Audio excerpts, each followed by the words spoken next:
Louvado, engrandecido seja o nome do Senhor.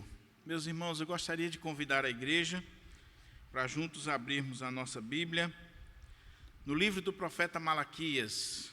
Profeta Malaquias, capítulo 1, nós vamos ler do versículo 6 até o versículo 14.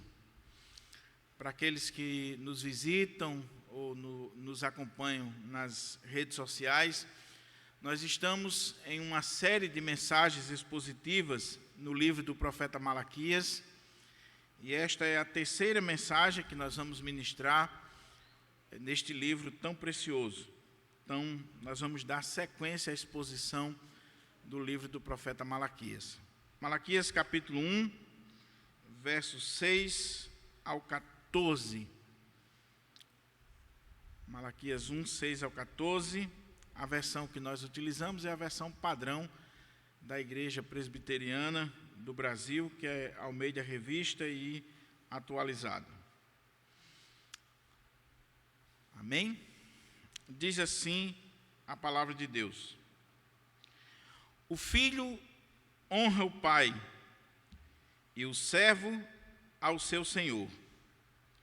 Se eu sou pai, onde está a minha honra? E se eu sou o Senhor, onde está o respeito para comigo? Diz o Senhor dos Exércitos a vós outros, ó sacerdotes, que desprezais o meu nome. Vós dizeis: em que desprezamos nós o teu nome? Ofereceis sobre o meu altar pão imundo, e ainda perguntais: em que te havemos profanado? Nisto que pensais: a mesa do Senhor é desprezível. Quando trazeis animal cego para o sacrificardes, não é isso mal?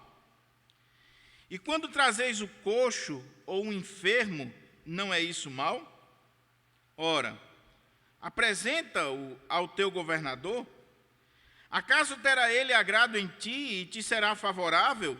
Diz o Senhor dos Exércitos. Agora, pois, suplicai o favor de Deus, que nos conceda a sua graça. Mas, com tais ofertas nas vossas mãos, aceitará ele a vossa pessoa? Diz o Senhor dos Exércitos. Tomara houvesse entre vós quem feche as portas, para que não acendesses debalde o fogo do meu altar. Eu não tenho prazer em vós, diz o Senhor dos Exércitos, nem aceitarei da vossa mão a oferta.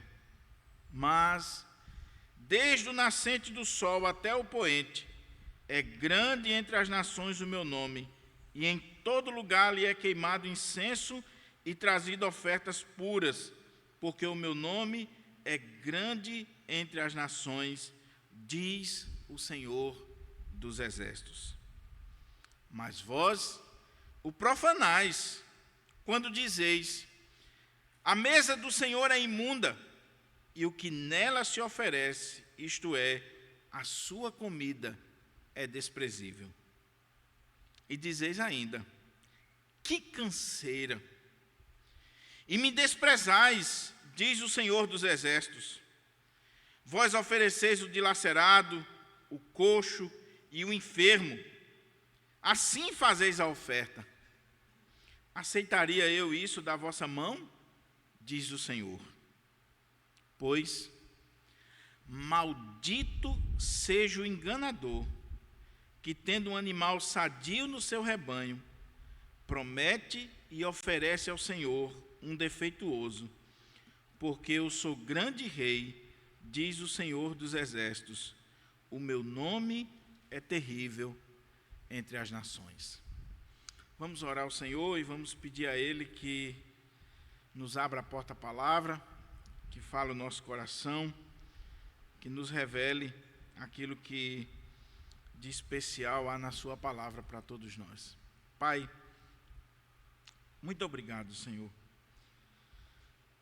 Muito obrigado pela tua palavra. Muito obrigado por este bendito privilégio de poder abrir a tua palavra e meditar na mesma e estar expondo a tua palavra aqui para o teu povo. Ó Senhor, fala o nosso coração, abre o nosso entendimento, nos dá discernimento espiritual, iluminação, e ao pregador também concede intrepidez para ser fiel na leitura, na interpretação e na aplicação da tua palavra. Que o Senhor cresça e que cada um de nós diminua. Que o Senhor trate conosco de uma forma toda especial.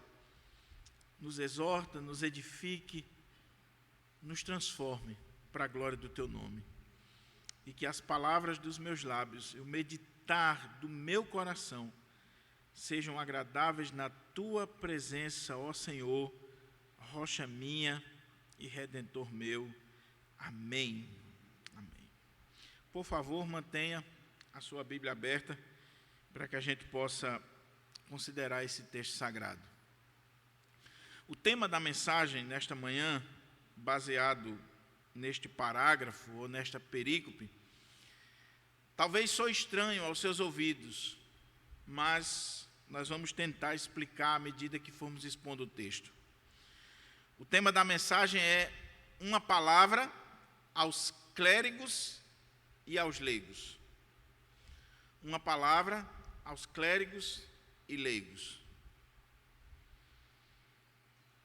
Quando eu estava estudando esse texto, pensando, refletindo, eu lembrei de algo interessante que aconteceu conosco aqui na nossa igreja em 2013 e 2014. Nós tínhamos trazido para cá aquele que, dentre os teólogos brasileiros e os pastores da nossa nação, muito influenciou a minha vida, que foi o Dr. Rousseau Shedd. Rousseau Shedd era PhD em Novo Testamento, um boliviano naturalizado americano, já há 50 anos no nosso país, escritor, professor de seminário, conferencista internacional, um homem conhecidíssimo no mundo inteiro. E pela graça de Deus nós conseguimos trazê-lo aqui na nossa igreja em 2013, depois em 2014. E quando o Dr. Shedd veio, nós sempre temos um costume de dar um presente para os pastores que pregam aqui na nossa igreja. E a pergunta era: que presente eu vou dar para Dr. Shedd? Porque, olhando assim para Dr. Shedd, ele estava a anos-luz de distância da gente. Você fica com medo até de falar perto do camarada. E aí eu consegui o contato da esposa dele, eu não ia perguntar a ele o que ele queria. Liguei para a esposa dele na época, e eu disse: minha irmã, nós estamos aqui numa dúvida tremenda, querendo dar um presente para o Dr. Shedd, mas eu não sei o que fazer. A gente já pensou tantas coisas, eu queria que a senhora desse uma dica para nós. E aquela serva de Deus disse assim: compra fruta. Eu disse: minha irmã, nós já compramos fruta. Dr. Shedd à noite só comia fruta. Então, era o jantar dele, era fruta. Sentava na mesa e começava a cortar ali as frutazinhas e era a janta dele. Ô irmão, ele gosta de fruta, compra fruta para ele. Essa gente já comprou. Eu queria que a senhora desse a dica de um presente. E ela pensou, e ela disse assim: ah, irmão, faça o seguinte, se vocês puderem, se a igreja puder, compre uma gravata para ele, porque ele só tem duas e já estão um pouco velhinhas. O chão saiu dos meus pés, porque eu tenho mais de duas gravatas. E Dr. Shedd, conhecido no Brasil e no mundo, com a sua simplicidade, com o seu jeito de ser, só tinha duas. Eu poderia citar tantas outras coisas do Dr. Shedd que marca a minha geração, que marca a vida e a história de muitos pastores. Mas por que eu estou dizendo isso? Porque quando nós vamos dar um presente a alguém, nós nos preocupamos, principalmente quando nós julgamos aquela pessoa extremamente importante. Você já viu como é difícil dar presente para rico? É difícil. Você fica assim, eu vou dar o que para esse camarada? O que eu vou comprar? Na introdução desta série, eu falei que a minha mãe, desde criança, desde a mais tenra idade, ela me ensinou se eu vou fazer algo para Deus, eu tenho que fazer o melhor. Porque para os homens nós fazemos assim. Quanto mais importante é o camarada, quanto mais autoridade ele tem, quanto mais fama ele tem, mais você se preocupa do que vai oferecer para ele, da maneira como você vai se apresentar diante dele. Quando você vai ser recebido diante de uma autoridade, você se preocupa com a roupa, você se preocupa com o que vai dizer, e se você vai levar um presente, aí é que a dor de cabeça é grande.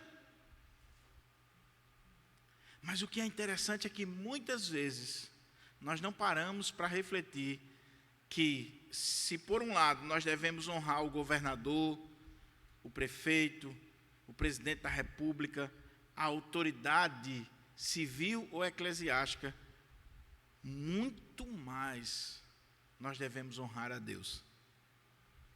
E se nós damos o melhor para os homens, se nós honramos os homens, nós devemos muito mais honrar aquele que é o único digno de receber toda a honra, toda a glória, todo louvor e adoração. Então minha mãe me ensinou lá na mais tenra idade, quando ela ia me dar um dinheiro para eu colocar a oferta na igreja, ela tirava da bolsinha dela lá o dinheiro, e ela escolhia a melhor nota, que não tivesse rasgada, que não tivesse suja, me ensinando um princípio: para o Senhor, o melhor. O profeta Malaquias foi levantado por Deus 100 anos após o povo ter voltado do cativeiro, ter reconstruído o templo, reconstruído os muros, suas casas, estão vivendo a sua vida. Deus já tinha levantado Ageu, Zacarias, Esdras, Neemias, para fazer reformas estruturais e reformas espirituais na vida do povo de Deus. Mas à medida que o tempo vai passando, o povo foi relaxando mais uma vez. E aí Deus levanta a sua última voz profética no tempo da velha aliança. Fechando as cortinas do Antigo Testamento, Deus levanta Malaquias para trazer uma última mensagem ao povo. Após Malaquias, nós vamos ter um período de 400 anos de silêncio na história profética, onde Deus não fala por sonho, por visão, por revelação. Deus só vai falar 400 anos depois, agora quando João Batista se levanta como uma voz no deserto, para chamar o povo ao arrependimento e para anunciar a chegada do Messias. Malaquias é esse homem levantado por Deus, esse profeta do Altíssimo que Deus levanta para chamar o seu povo ao arrependimento. E aí, nós vimos aqui algumas coisas sobre o livro do profeta Malaquias interessante, que eu não vou repetir porque você deve assistir as mensagens anteriores, está no canal da nossa igreja. Mas eu queria destacar apenas uma coisa que eu falei nas mensagens anteriores, é que o livro de Malaquias, ele é diferente de todos os outros livros proféticos. Por quê? Porque os livros proféticos, Ezequiel, Isaías, Jeremias, todos eles são narrativos, eles são discursos, pregações. O livro de Malaquias é um livro que traz para nós 7 ou 8 audiências, onde o profeta está mostrando o povo de Deus num tribunal, sendo julgado diante do Senhor, e Deus fala, o povo responde, e Deus retruca. Então são 8 audiências onde Deus faz uma declaração: vocês estão fazendo isso. Aí o povo diz, nós? Aí Deus diz, sim, por isso, por isso e por isso. Está aqui a prova que vocês estão pecando, transgredindo diante de mim. Mas antes de entrar nessas audiências onde o Senhor dá uma sentença, uma palavra de peso para o povo, na perícope anterior nós vimos que Malaquias ressalta o amor de Deus pelo seu povo. A primeira audiência é Deus dizendo, eu vos tenho amado. Eu tenho amado vocês. Eu tenho um carinho especial por vocês. Vocês são a menina dos meus olhos. Eu amei vocês, eu amo vocês, eu sempre amarei vocês. E o povo pergunta, em que nos tens amado? E o Senhor vai mostrar que escolheu aquele povo. Ele poderia ter escolhido qualquer povo no mundo da época. Ele escolheu aquele povo simples, humilde, insignificante aos olhos humanos. Ele escolheu para ser o seu povo.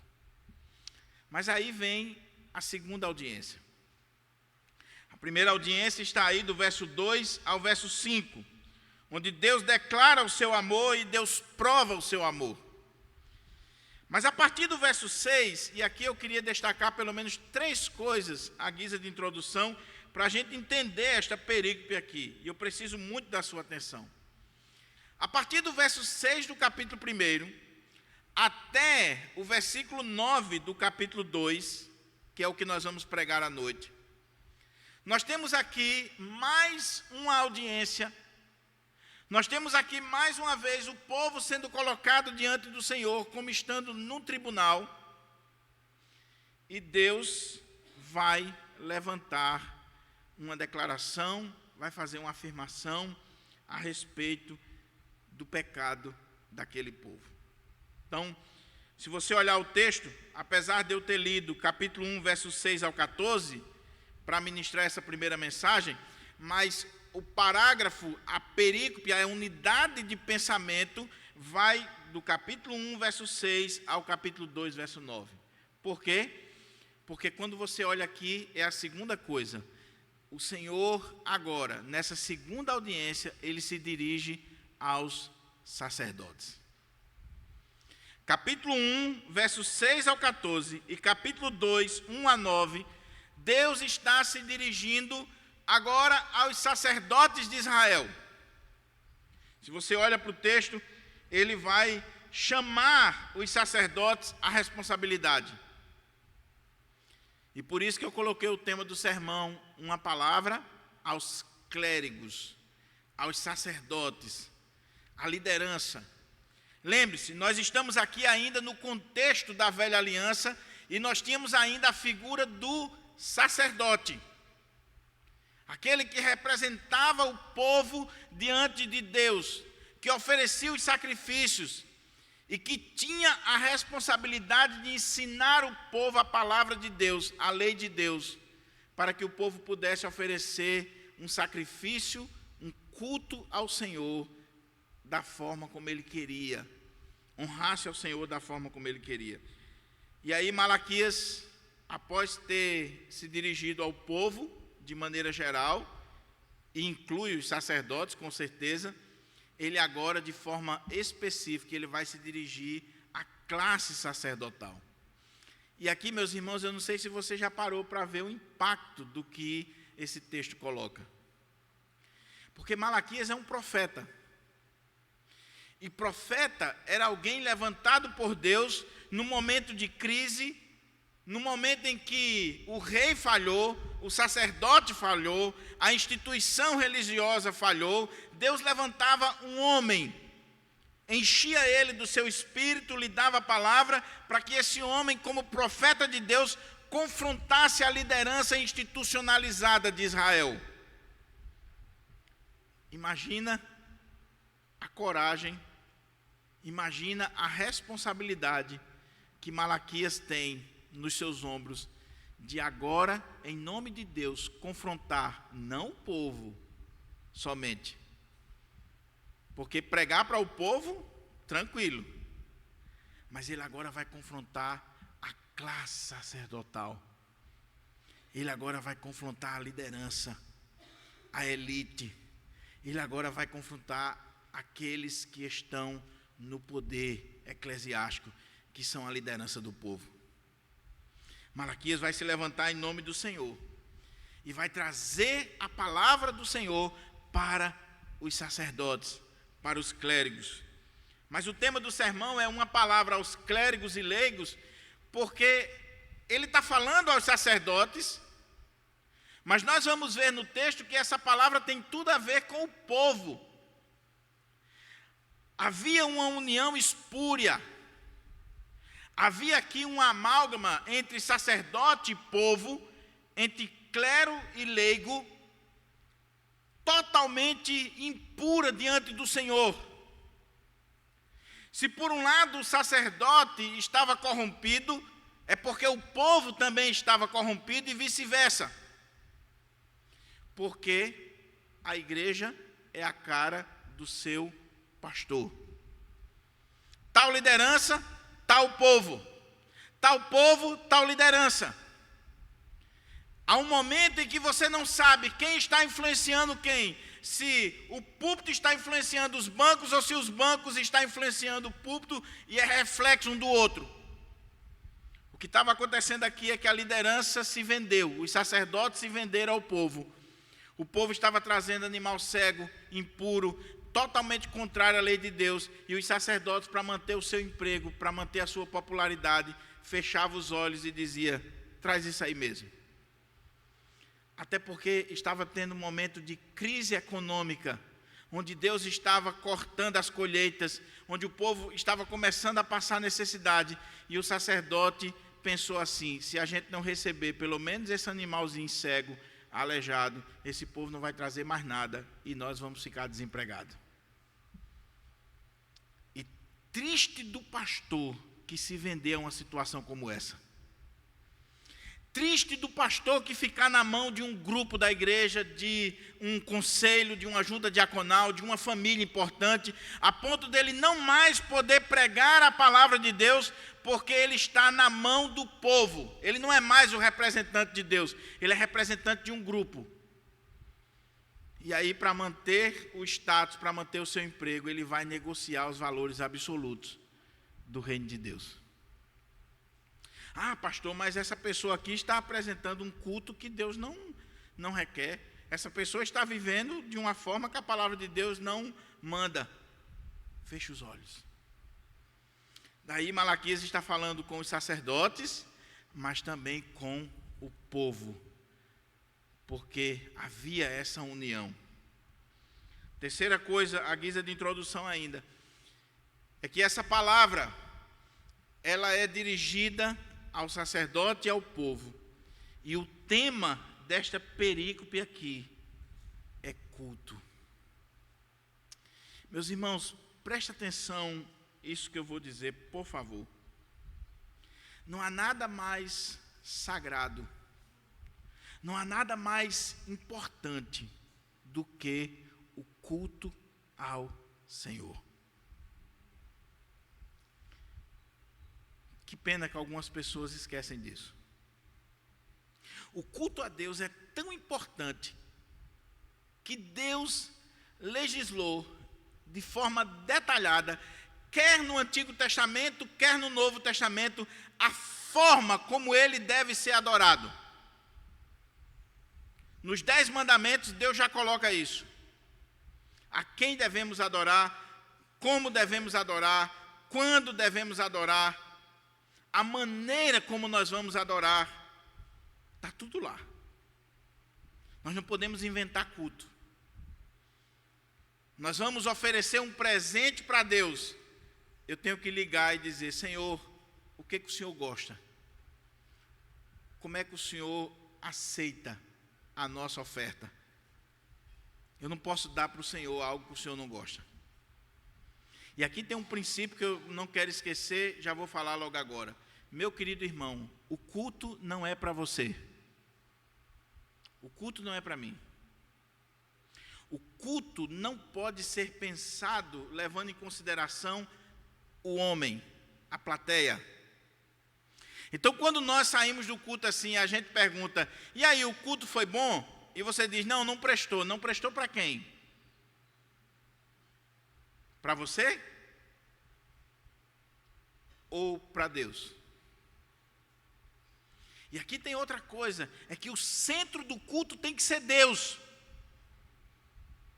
Toda honra e toda glória, toda a centralidade do culto, isso aqui é um princípio, quer na antiga aliança, quer na nova, é Deus. Daí não existe culto de bebê, não existe culto de A, de B, não existe. Se é culto, é para Deus. Toda vez que nós tiramos a centralidade de Deus e colocamos no homem, nós estamos pecando. Aqui está falando de culto. E o problema aqui é que o culto a Deus estava sendo tratado de forma vil, desprezível, de qualquer maneira. Os sacerdotes estavam cansados do que estavam fazendo. Que canseira, que enfado. Não tinham prazer mais no culto. Estavam ali por puro ofício, para manter o emprego. O povo estava oferecendo para Deus qualquer coisa, simplesmente para cumprir tabela. Estavam indo ao templo sacrificar, mas não havia mais coração, não havia mais vigor, não havia mais vida, entusiasmo. Ofereço qualquer coisa. E aí a palavra que Deus coloca aqui é: eu não aceito esse culto de vocês. Eu não tenho prazer no culto que vocês estão oferecendo. Na verdade, o que eu queria é que alguém fechasse as portas da igreja. Apagasse o fogo. Fecha as portas, vai todo mundo embora para casa, porque eu não aguento o culto de vocês. Deus não suporta um culto que é insincero, que é feito de qualquer maneira. Ele diz, era melhor que fechasse as portas. E nós precisamos pensar sobre isso, meus irmãos. Porque muitas vezes a coisa está acontecendo. E está no automático. E a gente está fazendo as coisas e a gente já não sabe mais por que estamos fazendo ou para quem estamos fazendo. Nós vamos aprender aqui sobre culto. E queira Deus que eu e você, com temor e tremor, saiamos daqui nesta manhã dizendo assim: Senhor, tem misericórdia de nós. Senhor, tem misericórdia da liderança da igreja. Tem misericórdia de mim, Senhor. Será que eu estou apresentando uma oferta agradável a Ti? Será que eu estou cultuando ao Senhor da forma correta? Será que eu estou realmente Te adorando como o Senhor deseja ser adorado? Será que eu estou oferecendo a Ti um presente que de fato agrada ao Senhor? Não é para agradar o pastor, a fulano, a beltrano, é ao Senhor. Não é nem para agradar a mim mesmo, é ao Senhor. Será? Ou será que eu estou indo para a igreja e eu estou querendo ser o centro do culto? Oh, meus irmãos, nós precisamos ter muito cuidado, principalmente os pastores. Por isso que a palavra começa com os pastores, porque, como eu disse, tal pastor, tal a igreja. O problema da igreja nunca começa nos bancos, o problema da igreja começa nos púlpitos, com a liderança. E daqui influencia os bancos. É quando a liderança, não sou contra, necessariamente contra, por exemplo, as cadeiras aqui no púlpito. Não sou.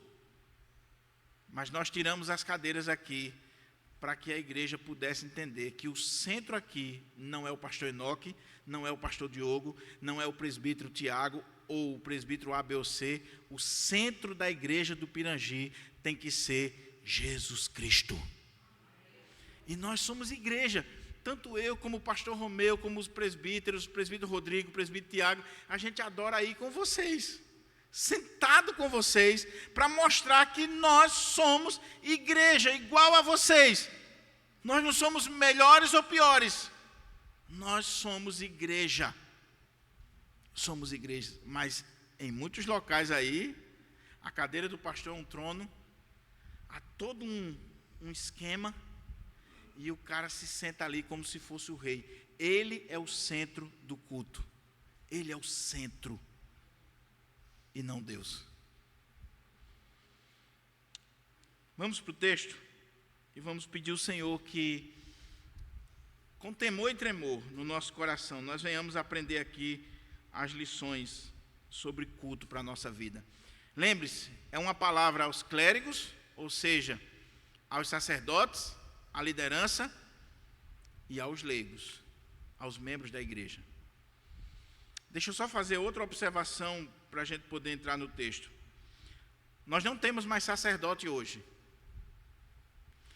Na teologia neotestamentária, no conceito da teologia reformada que nós abraçamos, não existe mais sacerdote. Não há essa diferença na nova aliança entre clero e leigo, entre sacerdotes e aqueles que são os leigos. Não. Lembra do princípio da reforma? O sacerdócio universal dos crentes. Agora nós somos uma raça de sacerdotes. Por quê? Porque quando Cristo morreu na cruz e aquele véu se rompeu de alto a baixo, aquele véu do santuário, do Santo dos Santos, que só o sacerdote tinha acesso a Deus, ele se rompeu. E agora qualquer um de nós, através de Cristo, tem acesso ao Pai. Você não precisa de um sacerdote, não existe mais sacerdote. Eu não sou um sacerdote no sistema da antiga aliança. Eu sou um pastor que tem a responsabilidade de alimentar as ovelhas com a palavra de Deus, mas eu não sou um sacerdote. Você tem acesso a Deus sem a minha mediação. Só que, como diz o Dr. Augusto Nicodemos, há muitos anos ele escreveu um texto: nós ainda temos uma alma católica, sabia? Nós que somos protestantes temos uma alma católica. Por quê? No almoço, quem é que ora? O pastor. Se tem uma reunião da SAF, se o pastor estiver presente, quem é que você vai pedir para orar? O pastor. Se vai fazer uma visita a um enfermo e tiver o pastor, a presidente da SAF ou outros irmãos, quem é que vai orar? Porque se tem aquela ideia de que o pastor é um sacerdote. Mas, meu irmão, qualquer um pode orar. Qualquer pessoa. Qualquer pessoa. Vamos para o texto. O texto começa, irmãos, todas as audiências do livro de Malaquias têm a mesma estrutura. Então, os sermões que eu vou pregar em Malaquias estão divididos do mesmo jeito. Deus faz uma declaração, Deus afirma algo, o povo de forma cínica questiona, como assim? E Deus prova o que ele está dizendo e chama o povo à ordem. Então Deus começa dizendo algo extremamente óbvio, mas ao mesmo tempo impactante. O filho honra o pai e o servo ao seu senhor. O filho honra o pai e o servo ao seu senhor. Eu estava lendo um comentarista e ele disse que com essa palavra Malaquias está, como um bom pregador, como um bom orador, chamando a atenção dos seus ouvintes. Todo pregador, todo bom orador, ele sabe que nos primeiros 5 minutos do seu discurso, ou ele ganha ou ele perde a atenção dos ouvintes. A não ser que ele seja muito bom, seja um Hernando Dias Lopes. Depois de 10 minutos ele talvez ainda consiga prender a atenção do povo. Então Malaquias, de forma muito inteligente e sábia, ele vai trazer uma palavra para os sacerdotes, para a liderança de Israel, e ele começa com essa declaração da parte de Deus, que é óbvia, mas não é tão óbvia quanto parece, principalmente naquele contexto. O filho honra o pai. Isso é óbvio. Isso é o básico. Todo filho sabe que precisa honrar o seu pai. respeitar o seu pai. O servo, ele também honra o seu senhor. Principalmente naquela cultura, naquele contexto, se alguém estava debaixo de autoridade, ele sabia muito bem que ele deveria honrar aquela autoridade. O servo honra o seu senhor. Mas aí, depois que ele prendeu a atenção, ele diz assim, é Deus falando: se eu sou pai, onde está a minha honra? E se eu sou o Senhor, onde está o respeito para comigo? Diz o Senhor dos exércitos a vós outros, ó sacerdotes, que desprezais o meu nome. O que Deus está dizendo através do profeta Malaquias para os sacerdotes e de tabela para o povo é: eu sou o pai da nação de Israel. E é só você ler Deuteronômio que mostra isso muito bem. Deus é o pai daquela nação. E como pai daquela nação, ele deve ser honrado por aquele povo.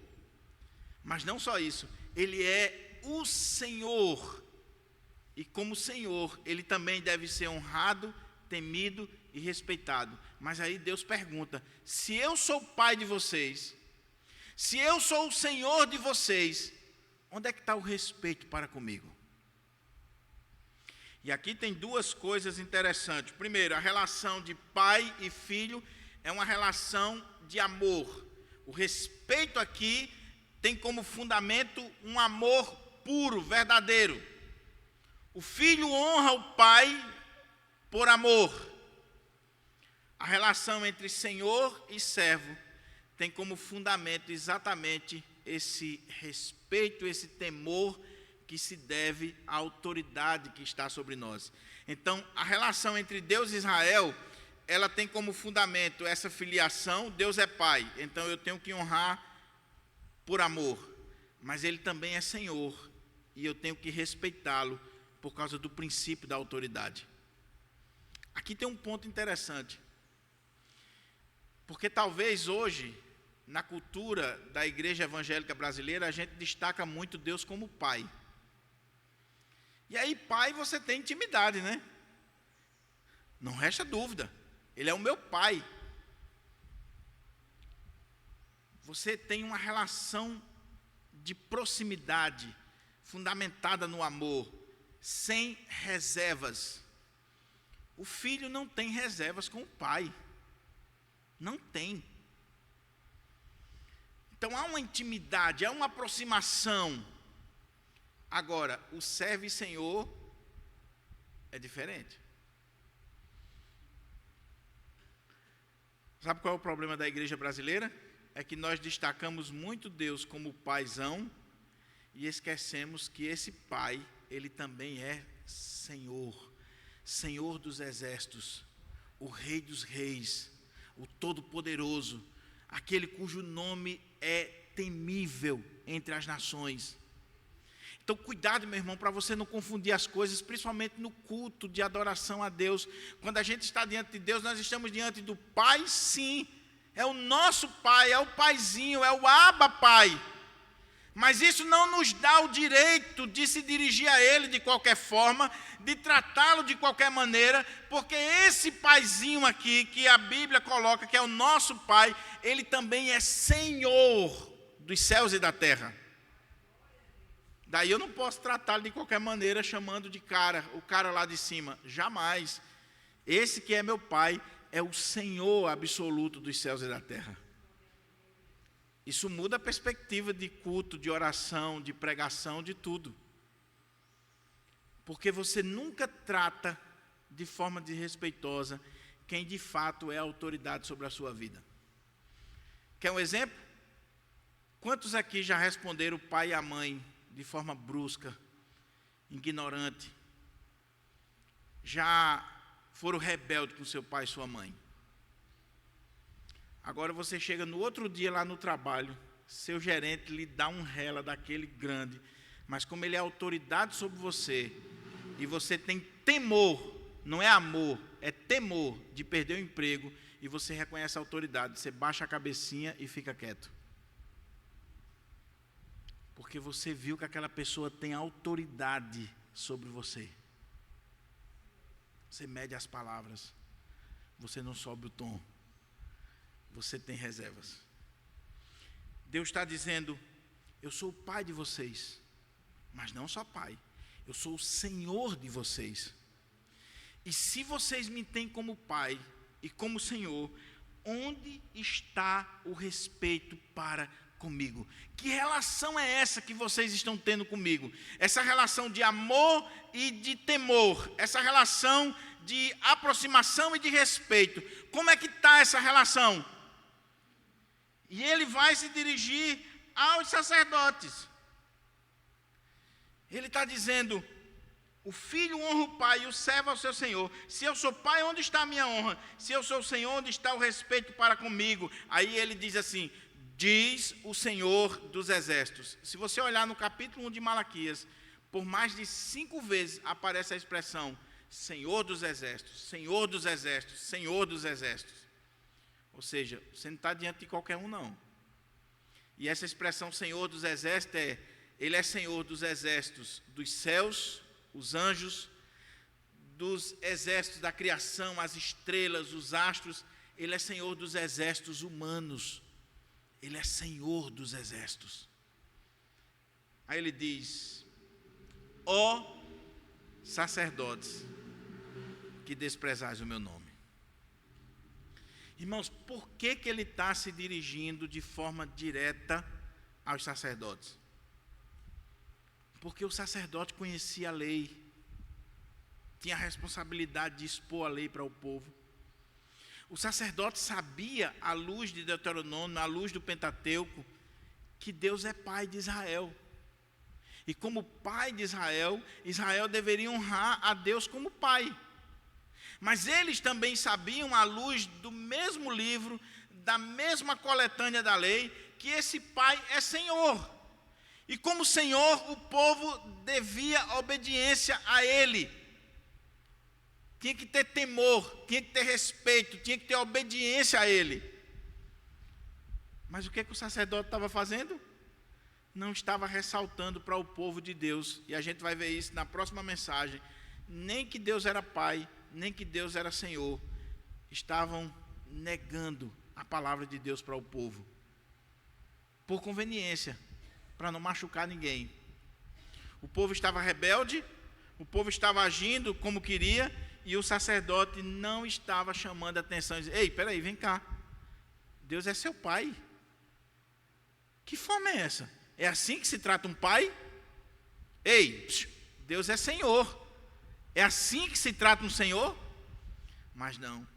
O sacerdote, ele diz: desprezais o meu nome. Você consegue imaginar isso, meu irmão? Você consegue imaginar o sacerdote, os líderes, os que tinham a responsabilidade de pregar a palavra de Deus, de conduzir o povo de Deus, eles é quem desprezava o nome de Deus? Você consegue imaginar um pastor no púlpito, pregando diuturnamente, ministrando a palavra, orando, aconselhando, reunindo conselho, dirigindo a igreja, mas lá no coração ele despreza a Deus, aquilo ali não significa nada para ele? Você consegue imaginar isso? Ele é um ator, ele está fazendo um papel, ele está ali para ganhar dinheiro, por benefícios pessoais, mas ele não é crente. Ele despreza o nome de Deus. Ele está ali por vantagens. Aí Deus diz: ó sacerdotes, que desprezam o meu nome. Irmãos, quando o púlpito despreza o nome de Deus, os bancos vão a reboque. A igreja é a cara do pastor. Se o pastor não é um homem de Deus, um homem de oração, um homem da palavra, um homem de temor a Deus, um homem que expõe a palavra de Deus com fidelidade, mesmo que isso vá tirar a sua popularidade, mesmo que isso levante perseguições, mesmo que custe a sua própria vida, se o pastor negocia valores, não estou dizendo que todos vão se perder, mas a maioria se perde. A maioria. Porque a igreja é a cara do pastor. E porque os sacerdotes desprezavam o nome de Deus, a mesa de Deus, tratava as coisas de Deus de qualquer maneira, o povo estava agindo do mesmo jeito. Mas vós dizeis, aí vem agora a palavra deles, assim como o povo, olha o que é que eles vão fazer.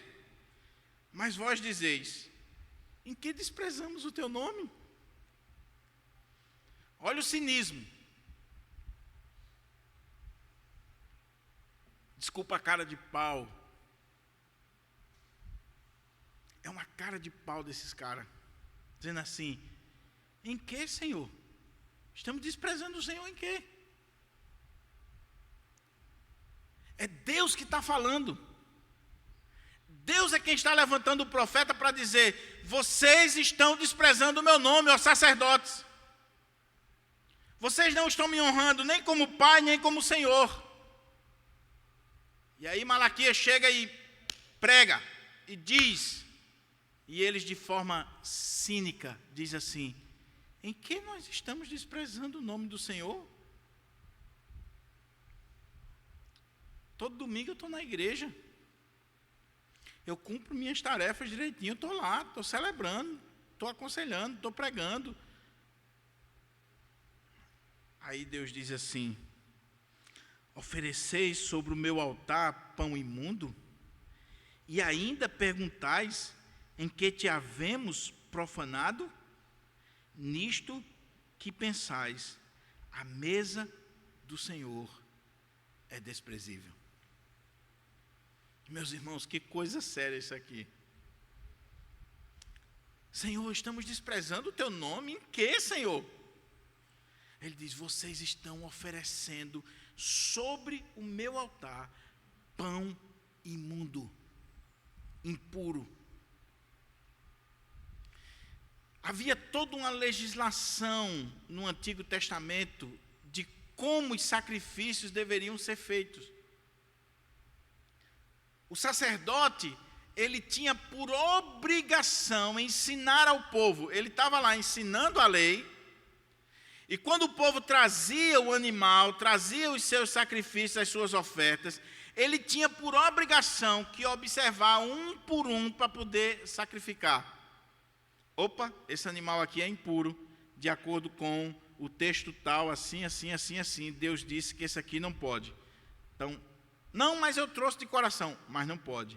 Esse aqui também não pode. O que pode sacrificar é esse, esse e esse. Não, mas foi a família tal que mandou, a família mais importante lá de Judá. Não interessa. Deus diz na sua palavra que esse tipo de animal aqui não pode ser colocado na mesa do Senhor. Mas o que eles estavam fazendo? A filha do povo está vindo oferecer as suas ofertas, os seus sacrifícios. O cara está trazendo um animal que é contrário à palavra de Deus, o que Deus falou. O sacerdote é como que fecha os olhos e coloca no altar. Por que eles estão fazendo isso? O que o texto diz? Nisto que pensais, a mesa do Senhor é desprezível. Irmãos, nós somos fruto daquilo que nós cremos, da nossa teologia, do que pensamos.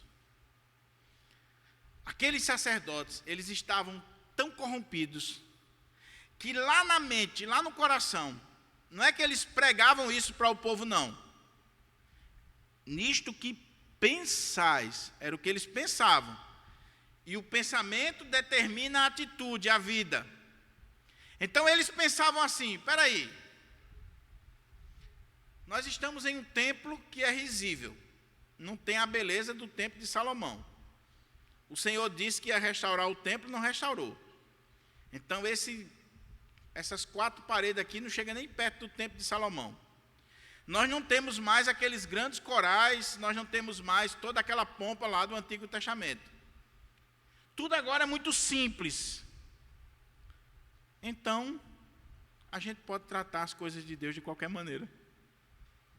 Tá, a lei diz que tem que ser sem defeito, tem que ser puro, tem que ser as primícias e tal, mas o irmão Sebastião, o irmão Manuel, a irmã fulana, pegou lá um animalzinho lá e trouxe. É impuro, é imundo. Mas Deus não vai ligar com isso não. Deus não se importa com isso não. A mesa do Senhor não tem essa rigidez toda não. Culto a Deus não tem esse negócio todo não. Isso aí é radicalismo do pastor Diogo, de um grupo. É porque o pastor é muito radical. Deus é amor. Para Deus o que vale é o coração. É como você vai oferecer. Você pode oferecer qualquer coisa. Se você está fazendo de coração, vai ser importante para Deus. Porque para Deus o que vale é isso. Nisto que pensais, a mesa do Senhor é desprezível. Vocês estão oferecendo animal impuro, imundo, na mesa do Senhor. Aí ele diz: quando trazeis animal cego para o sacrificardes, não é isso mal? E quando trazeis o coxo ou o enfermo, não é isso mal? Veja o que eles estavam trazendo, irmãos. Irmãos, a lei de Deus era clara, não pode ser com defeito. Não pode ser um animal cego, não pode ser um animal aleijado, não pode ser um animal que tinha mancha, não podia ser um animal dilacerado, tinha que ser as primícias do rebanho. Mas o povo estava trazendo o ceguinho, o aleijado, o imundo, o dilacerado. Estava trazendo. Vamos lá. Vamos dizer que o povo não sabia. Alguém lá pegou um animal, chegou lá e disse assim: espera aí, tempo de crise, eu vou ter que levar esse animal aqui que é o reprodutor. Não, aquele ali quebrou a pata, eu vou levar esse porque é melhor, vou deixar esse aqui, depois eu dou o dobro. Aí traz, mas a pessoa não se lembrou da lei. O que o sacerdote deveria fazer? Meu irmão, o que está acontecendo? A lei de Deus diz assim, assim, assim. Você não pode trazer esse animal cego, você não pode trazer esse animal aleijado, você não pode trazer esse animal manchado. Vamos abrir aqui a Bíblia. A Bíblia diz assim, as primícias, puros, sem defeito, sem mancha, sem mácula. Olha aqui o que diz a lei de Deus. Eles não estavam fazendo isso. Aí Deus joga na cara deles e do povo isso aqui. Ora, apresenta-o ao teu governador. Acaso terá ele agrado em ti e te será favorável? Diz o Senhor dos Exércitos. Irmãos, isso aqui é muito sério. O exemplo é mais atual do que o jornal que vai sair amanhã. Aqui está a beleza da palavra. A palavra de Deus é inspirada, é inerrante, é infalível, é suficiente, é atual. Porque isso aqui foi escrito há mais de 2000 anos atrás e é como se fosse escrito hoje. O que ele está dizendo? Você vai dar um presente, é o governador. Você iria levar um animal cego, aleijado? Você iria levar um dilacerado? Você iria levar um todo torto? Não, vou levar a melhor galinha, porque é para o governador, é para o doutor. Eu vou levar aqui, eu vou comprar isso aqui, vai ser o melhor, porque é autoridade. Mas e para Deus? Para Deus qualquer coisa. De qualquer maneira. Isso tem tantas implicações. Tantas implicações. Porque ainda hoje nós agimos assim, meus irmãos. Você conhece a história das 3 notas? A nota de 100, a nota de 50 e a nota de R$2. Diz que as 3 notas se encontraram, Damares. Aí começaram a conversar. Aí uma disse assim, a de 100 olhou para a de 50 e para a de 2 disse assim: amigas, onde é que vocês andam? É sério, fala tu primeiro. Em Natal eu só ando nos locais assim, mais chique, Camarões, Pinga-Fogo, assim, nos locais chique. E tu, nota de 50? Eu não estou tão bem quanto a nossa amiga aí, mas eu ando assim numa lanchonetezinha menor, pizzariazinha, algumas lojazinhas assim do camelódromo. E tu, nota de R$2? Sou crente de Pirangi, estou na oferta.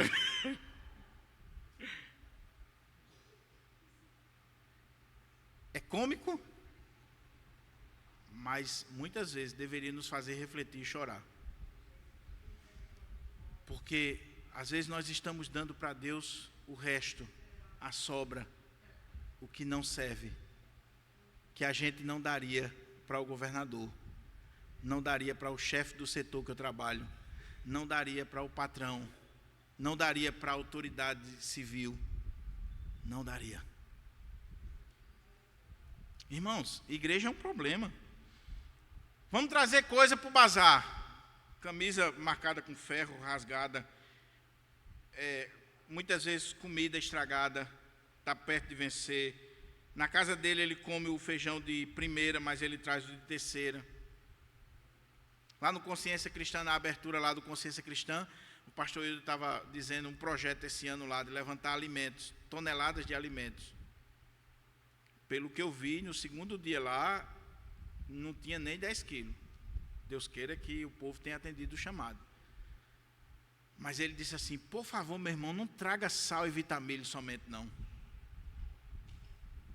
Porque é qualquer coisa. Agora, se fosse uma confraternização do escritório, se fosse uma confraternização no tribunal, ou na prefeitura, ou seja lá onde for, você leva uma cesta da mais chique que tem. É isso que Deus está dizendo aqui. Muitas vezes, sabe qual é o princípio aqui? Muitas vezes nós estamos honrando mais os homens do que a Deus. Vocês, quando vão diante do governador, vocês não dão essa porcaria aí. Mas a mim vocês estão trazendo essa porcaria: animal cego, aleijado, imundo, doente, dilacerado. Faz o seguinte, leva para o governador, para ver se ele vai se agradar de você. Pega o que você oferece a Deus na igreja e oferece lá na empresa, faz lá, para ver se ele vai se agradar. Faça. A maneira como você trabalha na igreja, na casa do Senhor, veja se é a mesma maneira que você faz na empresa, no escritório, lá onde você trabalha. Se é. Se for, glória a Deus. Mas por experiência de igreja, não é. Até porque a igreja é voluntário. E a gente tem uma falsa impressão que se é voluntário eu posso fazer de qualquer maneira. Em qualquer horário, quando eu tiver um tempinho, eu posso fazer de qualquer maneira. Na empresa você não faz de qualquer maneira. Você chega na hora, você tem prazo, você cumpre, você faz com excelência, porque o chefe está cobrando. Na casa de Deus eu me comprometo, vou fazer isso. Muitas vezes em cima da hora, não vou poder fazer não deu não. Por quê? Porque não. Eu queria ver se fosse o governador que tivesse chamado e disse: faça isso para mim, se a pessoa faria de qualquer jeito. Caminhando para a conclusão, apesar do texto ser muito longo e ter muitas implicações, olha o que Deus vai dizer agora para aquele povo e para os sacerdotes de forma especial. Agora, pois, suplicai o favor de Deus que nos conceda a sua graça, mas com tais ofertas na vossa mão, aceitará ele a vossa pessoa, diz o Senhor dos Exércitos. Irmãos, aquele povo não era diferente da geração atual. Eu estou levando qualquer coisa, mas na hora de suplicar a graça e o favor de Deus, eu quero que Deus me atenda, e atenda logo, e de imediato, e faça o melhor.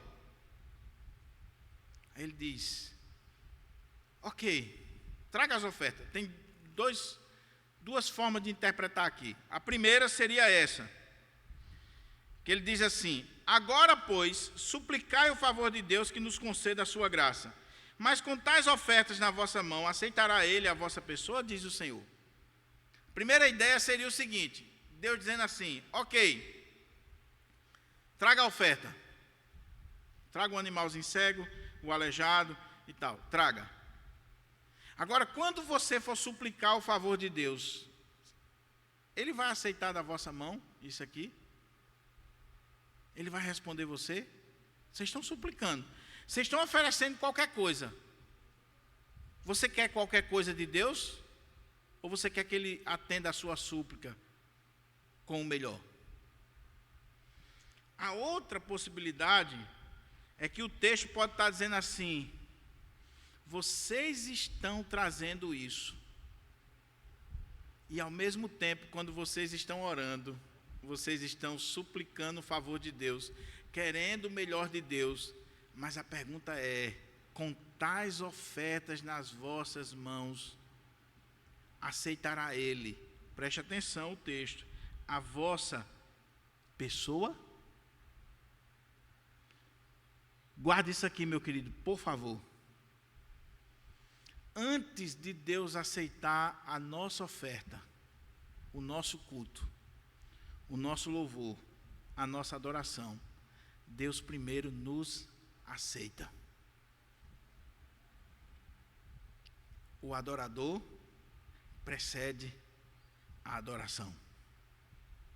Deus não procura adoração, Deus procura verdadeiros adoradores. Deus não procura, meus irmãos, por favor, guarde isso no seu coração. Papai do céu não está preocupado necessariamente com quanto você vai colocar no gasofilácio, com a maneira como você vai se apresentar aqui no louvor ou pregar. Esse não é o ponto. O ponto é você. Você. O que você coloca aqui no gasofilácio fala muito sobre você, sobre o seu coração, sobre sua vida diante de Deus. A maneira como você se compromete com o louvor da igreja e atua nos ensaios, nos momentos de louvor, fala muito sobre você e o seu relacionamento com Deus. O ministério do pastor, a maneira como ele encara o sermão, como ele encara o aconselhamento, como ele encara a administração da igreja, se é um bico ou se é prioridade na vida dele, vai falar muito do relacionamento dele com Deus. Porque se o relacionamento com Deus é desprezível, é tratado de qualquer forma, eu também vou agir no meu ministério de qualquer forma. Eu vou agir. Agora, quando você é inteiramente consagrado a Deus, quando Deus aceitou você, quando você tem um relacionamento com Deus, você vai ser a melhor presidente da SAF, o melhor presidente da junta diaconal, da UPH, do louvor.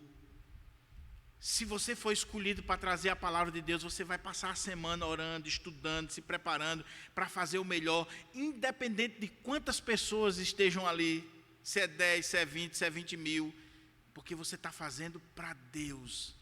E isso é fruto do seu relacionamento com Deus.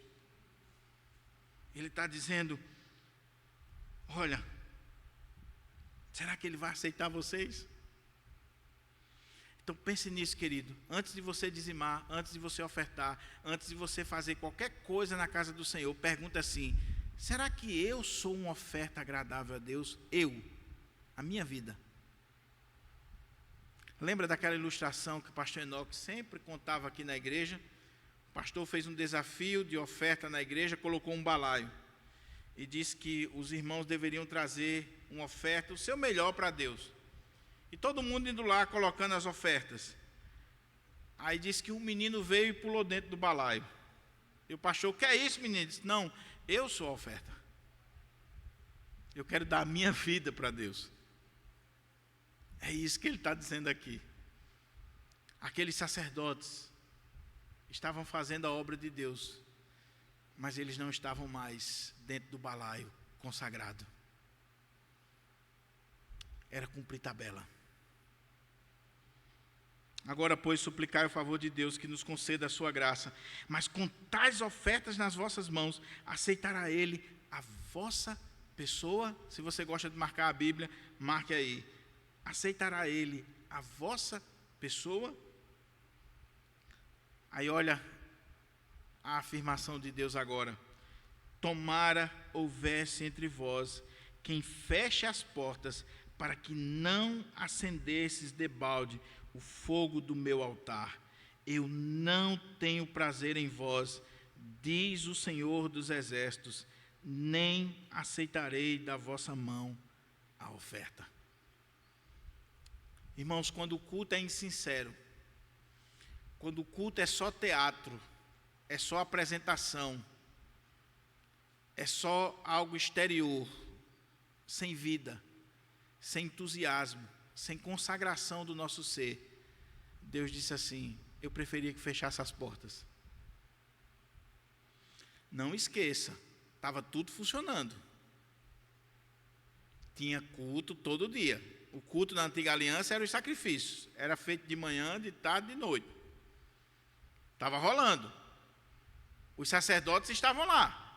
Estavam de plantão. Estavam recebendo as ofertas. Estavam consagrando. Estavam acendendo o fogo. Estavam fazendo. Mas Deus está olhando e dizendo assim: eu não tenho prazer no que vocês estão fazendo, porque vocês estão apresentando algo, mas não a vida. Não são vocês a oferta. Você consegue parar para pensar na seriedade disso aqui? Tomara quem feche as portas. Irmãos, eu não tenho dúvida que existem muitas igrejas aí de portas abertas, que Deus queria que já tivesse fechado há muito tempo.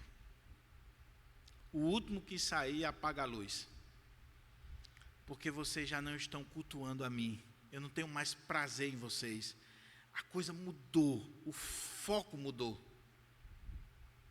Há muitas igrejas aí que abrem a porta de manhã, de tarde e de noite. O objetivo não é glorificar a Deus, é dinheiro, é fama, é status. Há muitos pastores que estão subindo no púlpito e o propósito não é pregar a palavra de Deus. O propósito não é instruir o povo de Deus, ele não ama o povo de Deus. O que ele está querendo ali é fama, é seguidores nas redes sociais, é engajamento, é dinheiro no seu bolso, é usar o povo de Deus. E isso é tão sutil, tão sutil. Eu lembro que uma vez eu escutei uma mensagem de um pastor muito famoso no nosso país, e ele, de forma muito sincera, ele disse numa pregação para pastores, e eu estava presente: irmãos, a gente precisa ter muito cuidado, porque eu, na minha vida, um dia eu parei para pensar se quando eu ia pregar nas igrejas, nos congressos, se eu não estava mais preocupado em vender os meus livros, os meus CDs, do que em, de fato, ser canal de bênção para o povo de Deus e glorificar o nome de Deus. É sério. Por que você está servindo na igreja? Por que você faz parte da SAF, da UPH, da UMP, da Junta Diaconal, do Conselho? Por que você quer pregar?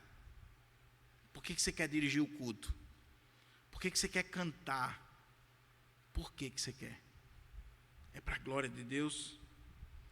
Porque se não for, meu irmão, Diego falou aqui há poucos domingos, nós não estamos preocupados aqui se você é o expert em música, é doutor em música, ou é doutor em pregação.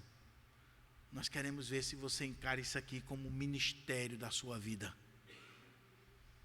Porque quando Deus tem alguém que se consagra para Ele, ele pode até não ter a técnica, a formação, o diploma do doutor, mas Deus coloca a sua mão e abençoa, e a igreja é abençoada. A igreja é abençoada. É consagração da vida, meus irmãos. Não adianta trazer aqui um músico internacional, o cara é doutor em música, e ele está aqui fazendo a melhor apresentação do mundo, mas o coração dele está dizendo assim, que canseira, que enfado, acaba logo essa porcaria. Eu quero ir embora. O pastor está pregando, dizendo assim, eu estou fazendo isso aqui porque não tinha outro para fazer, e eu não passei no Enem para outra coisa, eu estou aqui obrigado. Você tem que estar aqui com prazer, com amor. É a coisa mais importante do seu dia, da sua vida. Você prega se recebe salário ou se não recebe. Você canta se foi honrado ou não. Eu estou fazendo para Deus. Para Deus, pelo chamado de Deus. Aí ele termina dizendo algo interessante para a gente orar.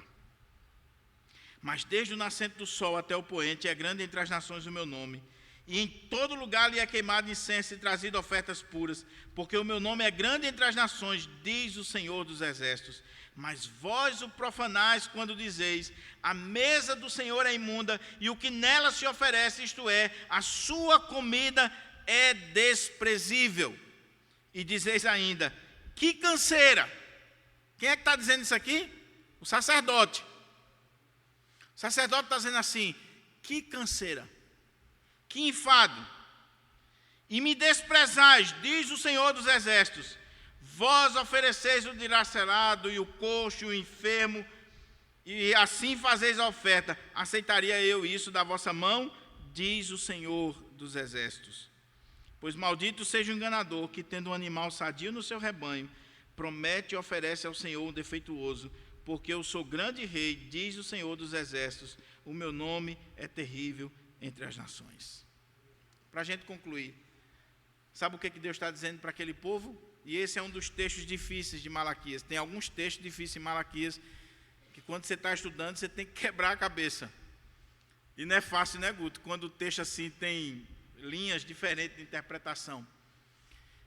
Mas para você entender esse final do texto, você tem que entender só o versículo 11. Mas desde o nascente do sol até o poente é grande entre as nações o meu nome, e em todo lugar lhe é queimado incenso e trazido ofertas puras, porque o meu nome é grande entre as nações, diz o Senhor. O que você notou aqui? Existem pelo menos 3 possibilidades de interpretar esse texto, e é a conclusão dessa mensagem. Primeira, o que Deus está dizendo para aquele povo? Olha, vocês estão me oferecendo um culto meia boca. Vocês estão oferecendo aí animal cego, imundo, dilacerado. Vocês estão tratando a minha mesa de forma desprezível. Vocês não estão honrando o meu nome. Mas eu quero dizer para vocês uma coisa bem clara para vocês. Vocês estão achando que eu preciso de vocês, é? Vocês estão achando que eu preciso desse culto que vocês oferecem? Em todas as nações eu sou adorado. Em todas as nações o meu nome é exaltado. Em todas as nações. É isso que ele está dizendo? Mas desde o nascente do sol até o poente é grande entre as nações o meu nome, e em todo lugar lhe é queimado incenso. Então é como que Deus estivesse esfregando assim na cara do povo, olha, vocês não estão fazendo como deveria fazer, mas eu quero dizer para vocês, eu não preciso de vocês, porque eu sou adorado em todo mundo, desde o nascente do sol até o poente. A pergunta é, como? Então Deus aceita a adoração pagã? Então quer dizer que os povos pagãos, quando eles estavam oferecendo os seus cultos aos deuses pagãos, eles estavam oferecendo a Deus? Quem estuda religiões comparadas ou ciências da religião, corre um sério risco de cair nessa falácia. Qual é a falácia? Não importa o que as religiões estão fazendo, não importa os cultos que estão sendo oferecidos, no final tudo é para Deus. Então isso faz com que muitos, inclusive pastores nos nossos dias, digam assim, toda religião é válida.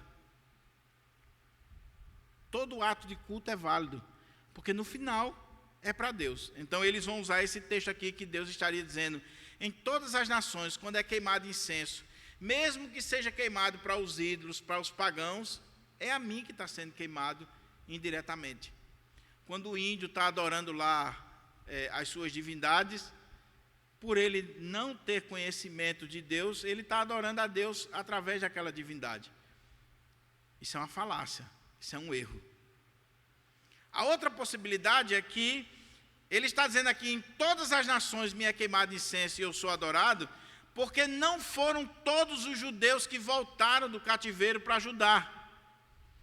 Muitos ficaram no Egito e em outras regiões. Então, desde o nascente do sol até o poente, em todas as nações tinha judeus adorando o Senhor. É outra possibilidade. A terceira possibilidade que os reformados defendem é que esse texto aqui, e aí é uma questão gramatical que eu não tenho tempo de explorar, mas esse texto aqui, ele pode ser colocado no futuro. E aí faria sentido teologicamente, e de acordo com a gramática no hebraico, pode ser sim. Porque os verbos no hebraico, eles podem estar na ação completa ou incompleta. Não existe essa ideia de passado, presente e futuro. Ou é completo ou incompleto. E aí o contexto é que vai dizer, quando os tradutores estão traduzindo do hebraico para o português, o contexto é que vai dizer para eles se aquilo ali deve ser traduzido no presente, no passado ou no futuro. Não é tão simples quanto parece.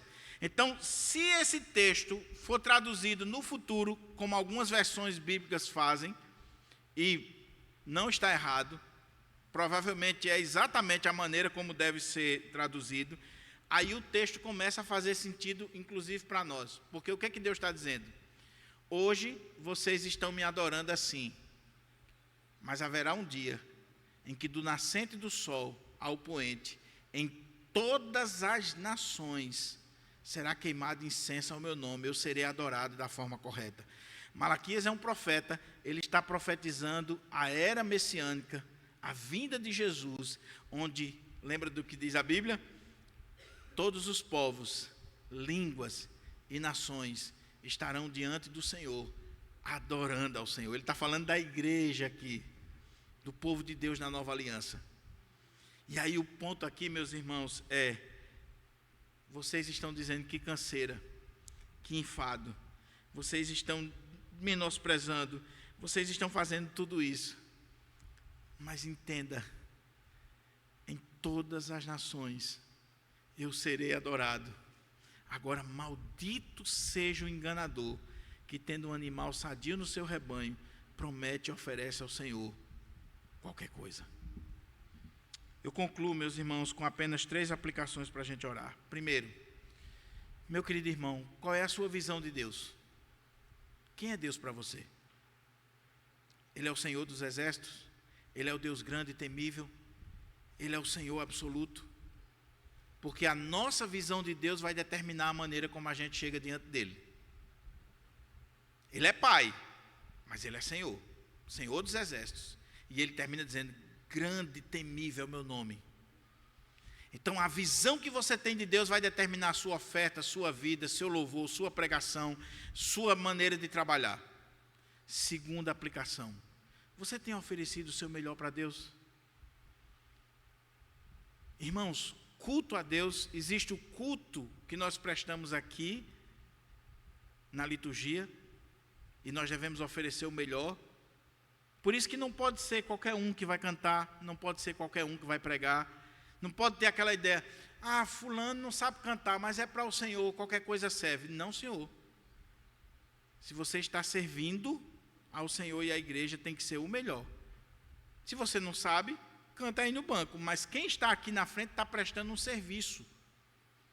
Tem que ser o melhor. Não é qualquer coisa. Mas existe o culto da vida. Quando a gente sai daqui, nós estamos dando o melhor para Deus do nosso tempo, dos nossos recursos, da nossa vida. Você sabe por que o pastor Hernandes hoje é um dos grandes pregadores no mundo inteiro? Porque um dia um presbítero usado por Deus teve a coragem de botar o dedo na cara dele e dizer isso para ele. O pastor Hernandes disse que chegou para um presbítero na igreja que ele se congregava e disse: meu irmão, eu quero ser advogado e político. E quando eu estiver lá na velhice, já chegando no final da vida, eu me consagro ao ministério. Ele disse que o presbítero botou o dedo na cara dele e disse assim: você quer dar para Deus o resto da sua vida? Você acha que Deus aceita isso? Deus quer usar você agora, na sua juventude, com toda a sua força, com toda a sua inteligência. Consagra a Deus. E ele consagrou ao Senhor. Terceira e última aplicação. Meu querido irmão, você tem prazer de estar na casa do Senhor? Ou você vê isso aqui como uma canseira, um enfado, algo desprezível, de qualquer jeito? Você tem prazer? Irmãos, eu sei que alguns de vocês já estão aperreados pelo tempo do sermão, eu sei disso. Eu sei. Mas a galera que passou a noite todinha pulando no asfalto de pé descalço, não tem essa mesma atitude. Ivete Sangalo não canta 2 músicas no trio elétrico. Ela canta a noite inteira pulando. E o povo está lá. Os crentes, se o culto passa 10 minutos, ele já está reclamando. E não é porque vai fazer algo especial, não. É simplesmente porque não tem prazer, é canseira, é enfado, não tem alegria na presença de Deus. Há pastores aí que dizem: eu prego 10 minutos, 15 minutos, porque a Coca-Cola em 30 segundos passa a mensagem em 10 minutos. O miserável não estuda, não se prepara, aí tem que pregar 10 minutos mesmo, porque não está preparado. Queira Deus que você saia daqui nessa manhã dizendo: Senhor, eu quero lhe dar o melhor. Eu vou ser a melhor presidente da SAF, eu vou ser a melhor secretária, eu vou ser o melhor diácono, eu vou ser o melhor presbítero, eu vou ser o melhor ministro de louvor. Quando eu estiver lá na frente para cantar, eu vou cantar, porque durante a semana eu ensaiei, eu me preparei, eu dei o meu melhor para o Senhor. O seu melhor pode não ser o meu, mas foi o seu melhor para Deus, amém, louvado seja o Senhor, foi o seu melhor. Agora, se for meia boca, meu irmão, não faça, é melhor que feche as portas. Se for para fazer a obra da SAF de qualquer maneira, é melhor acabar com a SAF, é melhor acabar com a junta diaconal, é melhor fechar a porta da igreja do que oferecer porcaria para Deus. Esse é o princípio. E que Deus nos ajude. Que Deus fale o meu coração e ao seu nesta manhã. Vamos ficar de pé? Vamos orar?